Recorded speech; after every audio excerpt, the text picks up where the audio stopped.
Hey, what is good, y'all? My name is Ian. Welcome to my channel, Grow Up, where I often share leadership tips and some fun work humor. In this video, though, I want to share something a little more personal, just my story about how I got here. Let me start by saying this. I never saw myself as a leader. It wasn't something I was interested in. In my job, I developed not only a strong passion for our constituents and our mission, but also a strong connection for my coworkers. I felt love for my peers, and I hated seeing any of them struggle with their performance, with their work, with their boss. I was fortunate to have some solid leaders, and I was a solid performer myself, so I never really had any issues. But I did see colleagues, peers, friends who did sometimes. After a lot of encouragement, I eventually went into leadership to help advocate for a leadership team that not only valued the rock stars, but also helped make everyone, all employees at work, feel valued. I wanted to be a different leader who not only focused on the success and experience of the business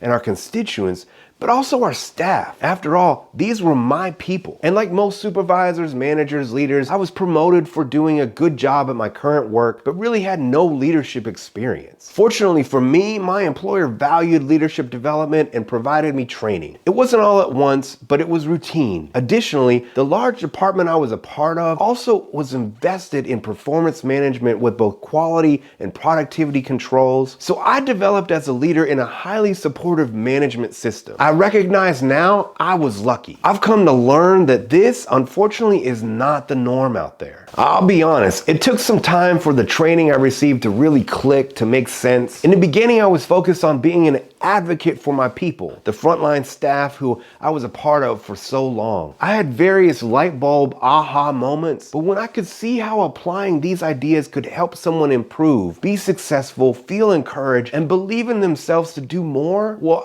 I was hooked. It's actually rather exciting to see that kind of profound impact you can make in someone's life. For me, it's inspiring. I began to see how I could not only advocate for employees, but also help employees improve to be successful. My parents were hippies. They were both successful, educated professionals. My dad was a biochemist, and my mom used her early childhood psychology education as a director of a child care center. They weren't anti-business or anti-law, but fostered a healthy distrust of corporate business people and politicians in our household. I just never saw business management as an option for me. I still remember my mom saying she'd disown me if I became a lawyer. All I knew is I wanted to make the world a better place. I later in life learned there are lawyers who do amazing things to help people, whether it's child advocacy or immigration law. There are plenty of large businesses that make a difference, that make the world better. There are also, of course, managers who make a difference in bettering people's lives. And now I've had the opportunity to do this. I'll be honest, I never thought being in management would mean I get to help people and make the world a better place. I honestly believe that much of the world's problems and people's unhappiness is a direct result of poor leadership. The purpose or goal of a leader is to ensure the success, the satisfaction, the achievement of the company, the customer, and the employee. I was lucky to find an employer that valued this and to discover the importance of balance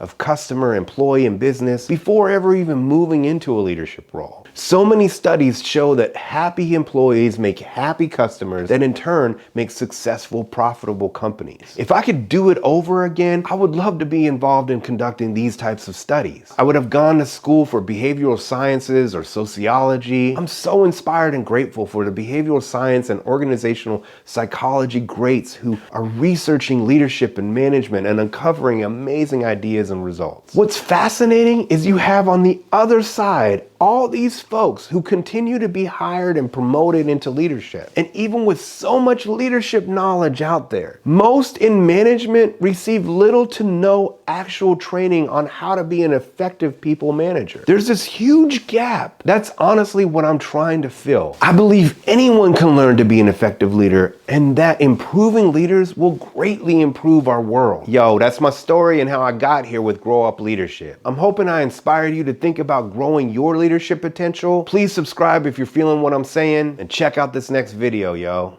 Peace.